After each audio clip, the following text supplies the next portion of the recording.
What's going on, everybody? We are back after, admittedly, a little bit of a hiatus. We had our own little mini bye week, which wasn't the plan, but it's just how it went. It's been a crazy last few days with just the news, the signings and all that stuff. But we're back. Matt, we're here. We're at the NovaCare Complex. The Eagles are getting ready for the Dallas game.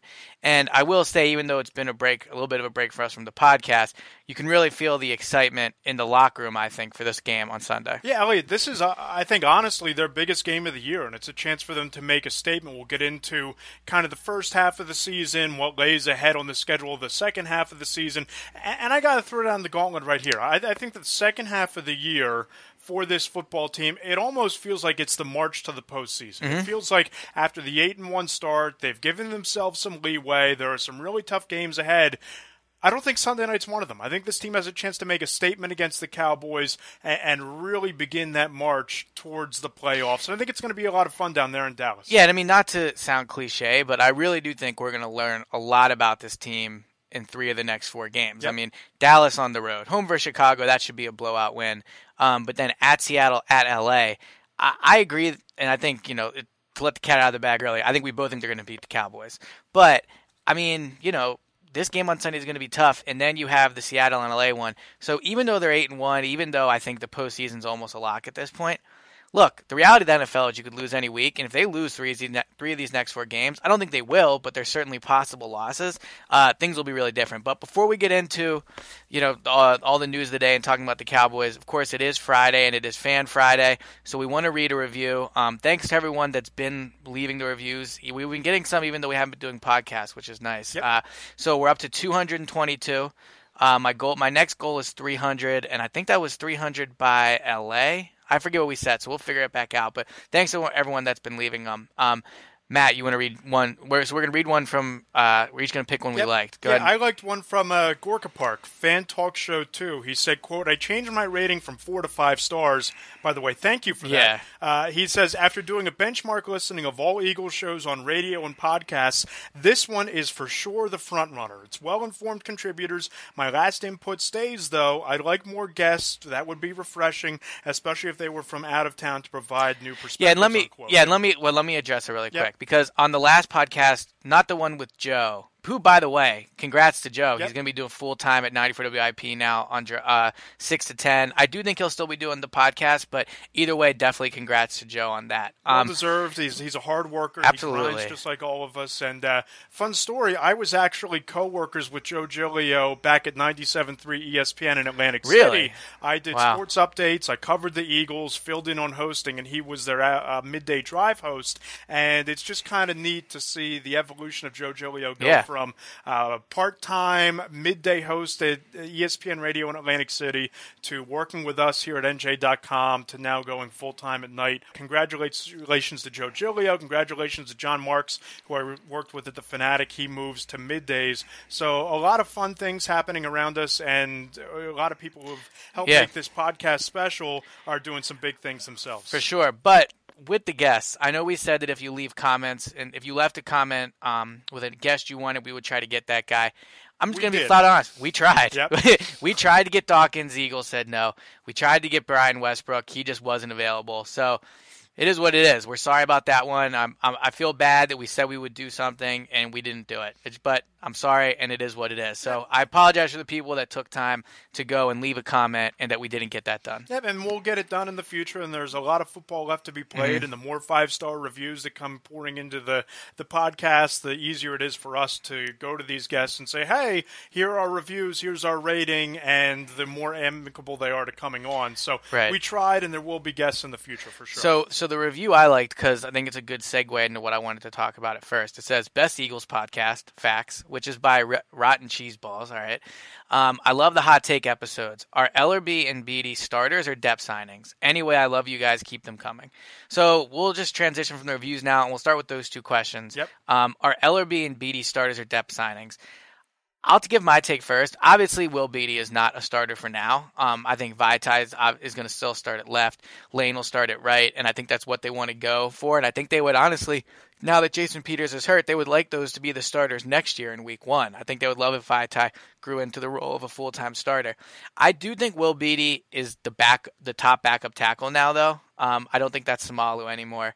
I think it was Frank Reich said that, and Doug actually said that he's been taking reps at both tackle and guard. I think if Vaitai or Lane were to go down, I think Will Beatty would step in, and that signing makes sense to me because he has some Super Bowl experience. He's played in a bunch of games. The last thing this team wanted was to put Sayamalu or Taylor Hart, who they cut, but to put them out at tackle. So I think he's a depth signing for sure. I agree. I think these are both backup depth type of signings, and Will Beatty's a little bit interesting because there were some other veterans who were available. There were some veterans on the free agent market that had experience playing under Jeff Stoutland. They decided to go the Will Beatty route, right. And Beatty was one of the 5 veterans that I thought when the injury to Peters first took place could be somebody that would be intriguing to them. Turns out they wind up signing him. I agree with you. I think that he is, if not the primary backup, he's the number 2 backup on this team. Remember, they only carried 8 offensive linemen coming out of camp, and as of now, with Vaitai being elevated into a starter's role because of the Peters injury,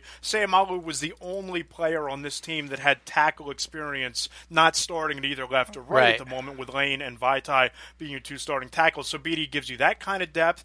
I know that they're still trying to work in Sayamalu as a tackle in practice, but this gives him the opportunity to focus on developing as an interior lineman. As you pointed out, next year, in all likelihood, Halapoulivaati Vaitai will be the right tackle. Lane Johnson will move to left. And for the sake of this year, Beatty is kind of that emergency option should one of those guys go down over the second half of the season. They didn't pay a lot of money. And similarly bringing in Donnell Ellerbe, I think he's now the primary backup to Joe Walker in the middle. Well, all right, so that's where I actually am on the fence. So he says he's most comfortable in the outside linebacker. I think they're going to have him play middle linebacker.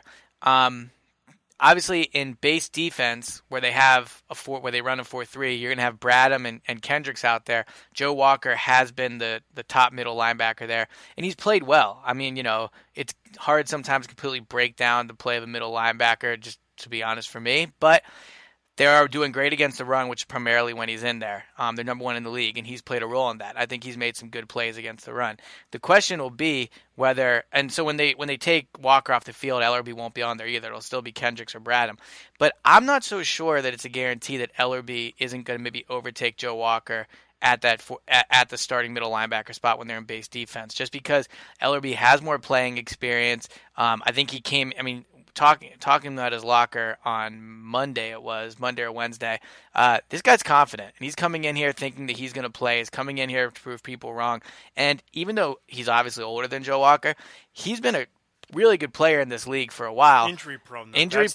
Yeah, but there's only 7 games left in the season plus the playoffs, so you're not counting on this guy for the next 3 years. I think Ellerbe is going to end up seeing the field more than people think. Not a starter for now, but I think he has a way better shot of ending up being a starter than Will Beatty does. A better chance, sure, but I think that it's going to take a little bit of time for him to grasp Jim Schwartz's system. I think that the fact that they were an injury to Joe Walker away from Najee Good playing starter caliber snaps precipitated them going out to sign Donnell Ellerbe and bring him in here. I don't think they brought him in here to be a starter. I don't know if they even brought him in here to be a primary backup, but they were just so thin at linebacker after Jordan Hicks went down. I think this is a Band-Aid signing. I think this is another veteran with a Super Bowl ring on his finger coming in here for a stretch run where you look at the guys that they have brought in, and I have a story about the locker room atmosphere and the impact the veterans have had this season on this familial attitude. But you look at Garrett Blunt, Super Bowl winner. Chris Long, Super Bowl winner. Torrey Smith won a Super Bowl. Now Ellerbe, Will Beatty has played in Super Bowls. Malcolm Jenkins had a Super Bowl ring on his finger. With a team that is now in control of its own destiny for home field advantage throughout the NFC playoffs, a team with legitimate not only Super Bowl aspirations but a chance to play for the first Vince Lombardi trophy in franchise history, adding in 1 or 2 guys, more guys into this room that have that sort of experience, that only helps going down the stretch when you're going to play your toughest games of the season. Yeah, I agree. And even though Doug says this was only about just adding good players, I think that this shows that the Eagles know they have a chance to win it this year, and they're protecting themselves from what you said. I mean, they're thin at those positions to a certain degree. They're protecting themselves from should Vaitai go down, from not having to put Samal out there. Should Joe Walker go down, having to put Najee Good out there.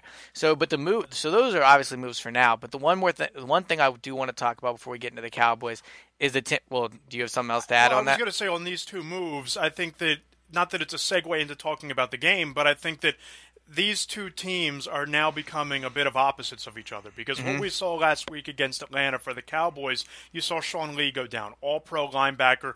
They don't really have somebody of that caliber to step in. Tyron Smith gets hurt. They're all-pro left tackle. Chaz Wright, I believe his name is, or Chaz Green goes in and gets benched because he's so ineffective. You look at the fact that Ezekiel Elliott goes down, and they have Alfred Morris, who's kind of a pedestrian backup at this point.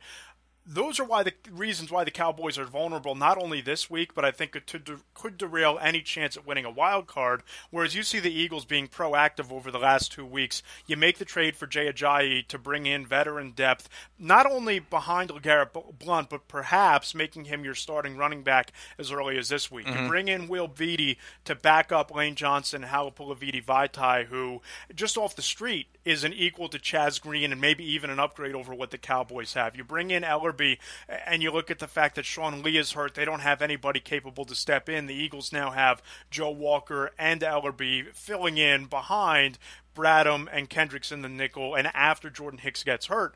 Kudos again to Howie Roseman for building a roster and a team that's deep at positions where they were previously weak, and you've seen guys step in and not really miss a beat. Vaitai, this offense hasn't really missed a beat in the absence of Jason Peters, whereas the Cowboys were derailed without Tyron Smith being out there. I mean, I think one thing I've heard from just reading Eagles Twitter this week and seeing them Eagles fans debate with Cowboys fans point out, well, we're really hurt. Well, you know what? Before week 1, if we would have said, who's the team starter at running back? Darren Sproles. Who's the starting middle linebacker? Jordan Hicks. Who's the starting left tackle? Jason Peters. So the same 3 positions where the Cowboys are missing their starters, the Eagles are as well. So your point was dead on. I just think, too, we forget about Darren Sproles. Yep. But he was I guess he proved not to be that big of a loss, but he was the starter. So, the Eagles have rebounded, and it's a credit to Howie on that. The one thing I want to talk about, though, is the Jernigan signing, because we haven't had a chance to really talk about that on the podcast. I like it, too. Here's my only hesitation. Not even a hesitation, but I'll be interested to see what the cap number is for 2018 and how it impacts the team, the rest of the plans. I think we can both agree Jernigan's a great player. He's a guy you want to lock up. He was worth the money. They got him at a pretty good rate. And I think we all agree with that. That going into the offseason, you and I would agree that re-signing Tim Jernigan was priority 1. Probably, yeah. And now you check that off the list. And now you can turn your attention to somebody like Alshon Jeffrey. You can turn your attention to going shopping for a veteran tackle. You can turn your attention now towards continuing to build the depth of the roster, because now you've set the foundation of your defense being the defensive line and the 2 defensive tackle spots. And I think where Jernigan really earned this extension, Eliot, was what he did in the games where Fletcher Cox was hurt. That defensive line didn't skip a beat in terms of pressure, and when they were out there together, this has been the most dominant defensive tackle duo in the NFL. Agreed. Here's the 2 dominoes I think might fall from this signing. The first is what happens to Alshon, because the Eagles don't have, they're currently projected before the Jernigan signing to have around $12 million in cap space. Obviously, that number will grow. You'll cut guys like Brent Selleck, Torrey Smith. Guys will go. Peters. Well, maybe. Peters now leaves $5.5 million in dead money on the books, whereas before the contract extension Howie gave him, he would have been 12. So I'm not so sure Peters is gone. And you listen to a guy like Jeff Stoutland last week when we got to talk about the assistant coaches. Literally, I kid you not, literally was almost at tears at the talking about when he went down with that injury. So I don't think cutting Peters is. I don't think they're going to cut him. Maybe he restructures. I don't know if he comes back. I don't know that he. I think he'll want to. Yeah, maybe you're right. But I think for now, I think we can say he'll probably be on the books to some degree. But I guess so. Alshon is a question mark, as you said. The next domino I think might fall is Brandon Graham, because now you've paid big money to Vinny Curry, big money to Fletcher Cox, big money to Timmy Jernigan. You invested a first-round pick in Derek Barnett. I know the Eagles like having depth on their defensive line, but Brandon Graham's a guy that I believe he already is 30, if not a little older than that. He's a guy that wanted a deal last offseason. The Eagles didn't give it to him. This next offseason, he's going to want that deal again. Yep. I think he could. Him and the Eagles could be headed towards a contract dispute where Graham potentially holds out. And if I'm the Eagles, as much as I like Brandon Graham, I think he's maybe the best defensive lineman on the team, and that's not a slight to anybody, Cox or Jernigan. I just think Brandon Graham's that good. It's a tough decision because you've already invested so much money in other positions. The money you gave Jernigan is money you could have given to Graham. So I think that is the second domino that falls from this deal is now you've really invested in your defensive line a ton. Brandon Graham's going to want more money. What do you do? I think there's a chance Vinny Curry's gone. I think there's a chance. I mean, you look at the cap numbers, you can save $6 million. He's played well, though. He's played well, but you save $6 million by cutting Graham too. If it comes down to Vinny Curry versus Brandon Graham, I keep Brandon Graham because I think Brandon Graham is one of the most dominant edge rushers in the league. Yeah. You drafted Derek Barnett because you weren't thrilled with the progress you saw out of Vinny Curry, and I think there's a very good chance that Chris Long is back next year because he's cheap. I think there's a very good chance your starting defensive ends next year are Brandon Graham and Derek Barnett. I think Derek Barnett's starting next year for this team. It's just a matter of where. Vinny Curry is a little younger. He's already under contract, whereas Brandon Graham, I don't know. I'm just not as sure. Look, I would keep Brandon Graham. I don't want anybody to be like, oh, Eliot said they should cut Brandon Graham. I would not. I'm just saying, reading the writing on the wall, something's going to happen with Brandon Graham. They're either going to have to give him a new deal or he's going to be unhappy. And look, not to put a ton of emphasis in the locker room culture because I said it would be a big deal when Jordan Matthews got traded, and I was proven wrong. So who knows how it'll play out? But Brandon Graham was voted a captain to this team. He's easily, if not besides Malcolm Jenkins, the most vocal player in the locker room in terms of meeting with the media. So he has an important role on this team. It'll be interesting to see now that they've paid Jernigan, now that they've paid Cox, now that they've paid Curry. If you're Graham, you're saying, where's my new deal? And I think he was starting to say that a little bit last year. For sure, yeah. And I think that, there might have been some buyer's remorse in terms of the contract that he penned. Well, he was coming off a not a great deal, and he was coming off playing outside linebacker. Yep. So I think that now that he's proven himself as a 4-3 defensive end, and now that you've, as you said, you've locked up Cox long term, you've locked off Jernigan long term. I think Brandon Graham is the next big contract to come, but I also think that you can only hand out so many big contracts. I agree, but I don't think that you let somebody like Brandon Graham walk out the building, especially if it comes down to either Vinny Curry or Brandon Graham, especially when you drafted Derek Barnett.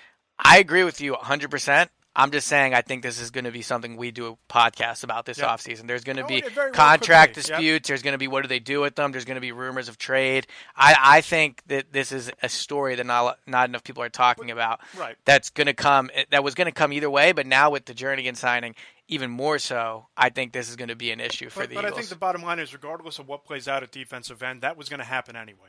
I think even more so now. Well, I agree, but I don't think that the Tim Jernigan contract should be looked at as any way a negative because you might not be without Brandon Graham. No, I agree. If you're without Brandon Graham, it's because you couldn't come to terms on a deal with Brandon Graham. Jernigan, you bring him in here, and he's shown you that he's an elite run stuffer. He's shown you that he can generate pressure on the quarterback up the middle, whether Fletcher Cox is next to him or not. And I think that you've now formed the foundation of having arguably the two best defensive tackles in terms of a tandem in the league. Well, and I don't think there's any negative to bringing Jernigan back. No. I agree 100%. And honestly, if I had to pick between Jernigan and Graham, even though I think Graham's a better player at this point, I might pick Jernigan just because he's younger. Yep. And I agree. You put him with Fletcher Cox, the middle of your defensive line is set for years to come. And you have Derek Barnett to either back up, take over Brandon Graham's spot. So and it's like building a baseball team. You always want to be strong up the middle. Catcher, pitcher, shortstop, second base, center field. Eagles now have Jernigan and Cox. Jordan Hicks, when he's healthy, I think that you still need to make drafting a middle linebacker a top priority in the draft in April. But you have Jordan Hicks, then you have two safeties in Rodney McLeod and Malcolm Jenkins, who, again, are as good as they come in terms of a duo of safeties back there, both in terms of coverage and what they do up near the line of scrimmage and run support. So it's pretty obvious, and not to mention Tim Jernigan, a Joe Douglas guy. Yep. You bring in Donnell Ellerbe, another Joe Douglas guy. You're seeing the influence of Joe Douglas both in terms of building this team and as well as who they're committing to long term. So from the defensive line, that's a good segue into this Cowboys game. Defensive line, last week the Falcons, as you mentioned earlier on, the Falcons are going to be without Tyron Smith, their tackle. Last year they will likely be without him. Last week they gave up, I think it was 8 sacks to the Falcons. So this is a big game for the defensive line, and I think instead of going position by position, we want to talk about reasons we think they're going to win, and then some reasons we think they might lose. So I think we would both agree the top reason I think they're going to win is the Eagles' defensive line could be in for a really, really big game on Sunday night. No, I agree. I think that you look at both defensive end spots, I think they're going to feast, and I think that this Cowboys offensive line, while going into the year, you thought that it was maybe the best or second best offensive line in the league. It's just not on that level without Tyron Smith. And Chaz Green isn't a worthy replacement for Tyron Smith. The Falcons exposed that last week. And let's be honest about this. Not having Ezekiel Elliott changes everything, because if you're an offensive lineman, you don't have to hold your block as long. You don't have to do as much up front, because you know that if you open up a little bit of a crease, Zeke is going to run through it. You don't have that same confidence with Alfred Morris.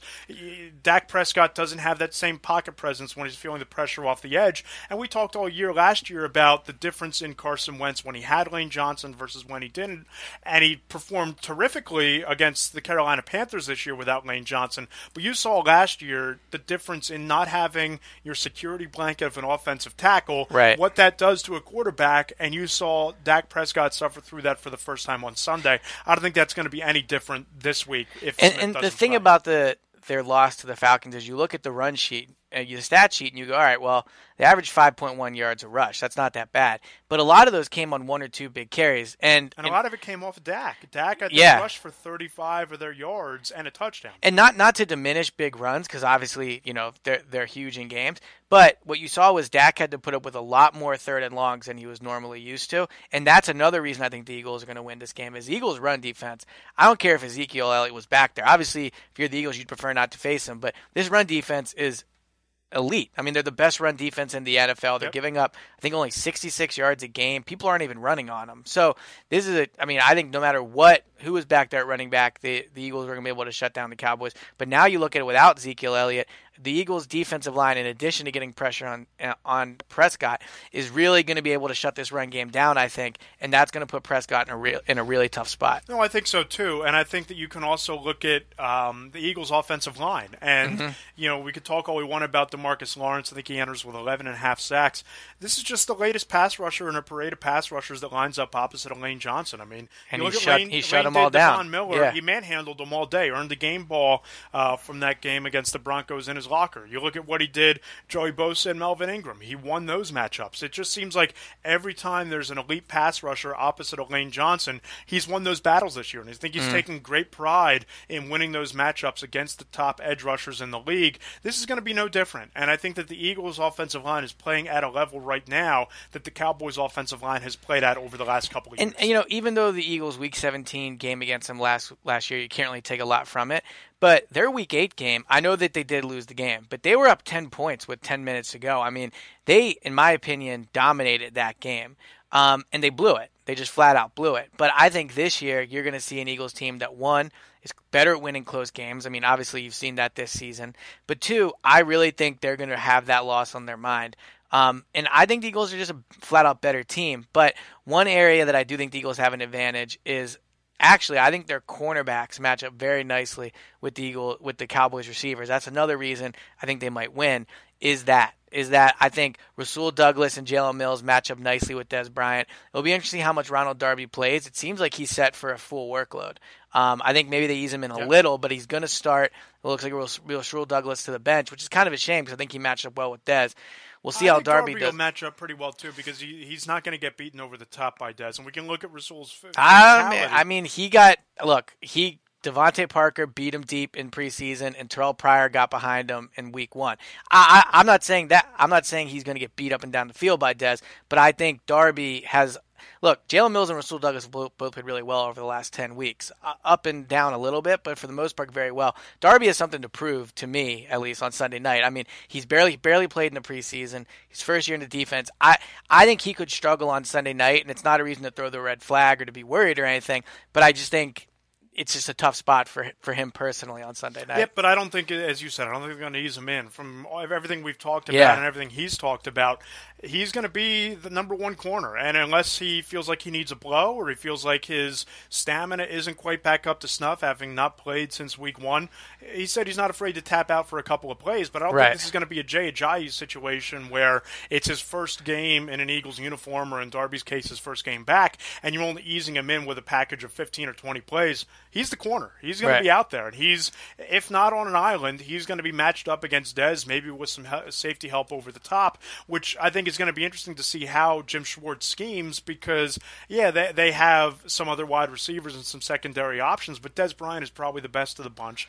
And you have Jason Witten, who's a Hall of Fame tight end, but the Eagles have done a really nice job outside of Travis Kelce of defending tight ends this year. So I think this is a favorable matchup, the Cowboys passing game against the Eagles. And I also think Patrick Robinson matches up very nicely with Cole Beasley. Yep. He's done really well this year against quicker, smaller slot receivers, which is exactly what Cole Beasley is. Even though it's not Ronald Darby's technically his first game in an Eagles uniform, it in some ways is. I mean, he barely played against the Redskins in week 1. He played limited snaps in the preseason. It won't be the first time he puts the Eagles uniform on, but this could be, assuming he doesn't get hurt again, the first time we see what Ronald Darby for 4 quarters looks like in this defense. So that'll be very interesting. I guess my next question to you is, any reason you think they might lose this game? Is there some issues you think the Cowboys present? Yeah, I don't think that the Cowboys necessarily present any real favorable matchups. The only way that I think Dallas has a chance of winning this game is if the Eagles are just flat and rusty coming off the bye week, because I just look at this from top to bottom. The Eagles are the more talented team. I'm really excited to see the Dak Prescott versus Carson Wentz matchup, because I think that that's going to be the modern day Tom Brady versus Peyton Manning for a decade, and it's going to be twice a year, which is all kinds of fun.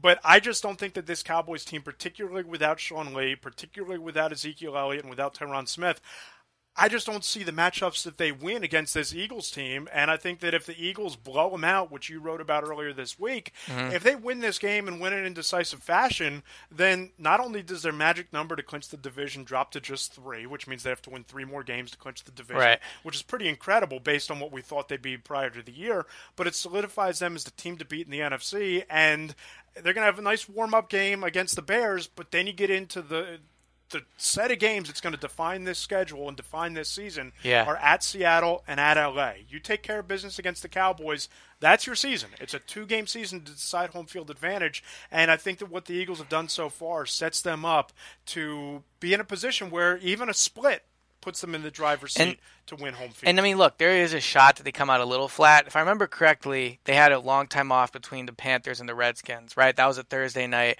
to a Monday night. So they had almost a mini bye there. They came out a little flat against the Redskins that game, ended up blowing them out. So maybe there's some concern about that. But, look, I just think this team, and I'll say it every week. I say it every week on the preview pod. Each week, they pass the previous test, whether it's playing on a tough road game against the Panthers, having to beat inferior opponents at home. They've never come up small this season, and the Cowboys are not the kind of opponent that makes me think that's going to change. They could come out flat. I think they win by 10-plus points. You can define that as a blowout if you want. But I think this is going to be a comfortable win for the Eagles, and I think when we do our post-game pod on Monday, we'll be talking about another dominant performance. So I think they win 37-17. I think they go in there, and it's going to be an offensive fireworks display. And again, you have a rest-up game against the Bears next Sunday, and then it's on to the 2 games that'll define your season. Because, look, the Vikings are playing great football right now. They're 7-2. The Rams, they're playing Minnesota this week. They have a great defense in Jared Goff. They're 7-2. And then you have a Saints team that's 7-2 with a Hall of Fame quarterback, a dominant defense, and a ground game that takes the pressure off of Breeze and helps the defense. So the Eagles are the best of the bunch right now, but I think that those 3 teams are worthy adversaries, and they're going to make a strong push for home field in the playoffs. If the Eagles win this game, then you only have to split against Seattle and the Rams, in my opinion. Right. But if you don't, losing this game would be defined as a stumble. I don't think that we can say losing to Seattle or the Rams would be stumbling. Agreed. Yeah, I agree. think that would just be them losing to a better team or losing in a difficult spot. You lose against the Cowboys, that's a second half stumble. But I don't think they do it. I think they win big. And I also think it says something that we don't view this as a tough spot because you are going into Dallas on Sunday Night Football. Yep. So, I mean, that is, I agree they shouldn't lose the game. It would be a stumble. But it's not like they're playing the Browns at home. So I do think there is some challenges to it. But I agree. I think we're both going to win. You said, what, 30 to 17? All right, I'm going to go 30-14. Okay. So I'm 10 plus. 37 would be a lot of points. But they just scored 51. So, I mean, they're certainly capable of it. As always, please, if you've listened this far, we'd appreciate if you would go and leave us a review. We love the 5-star reviews. We love the comments. As you heard at the beginning, we read them every Friday. You can check us out on all the different podcast app, iTunes, Stitcher Radio, Google Play, Spreaker. We're everywhere. So we appreciate everyone that's been listening. Once again, we're sorry about the guests, but we're going to try to get them on for sure. Matt, I will talk to you in Dallas on Sunday. See you in Dallas.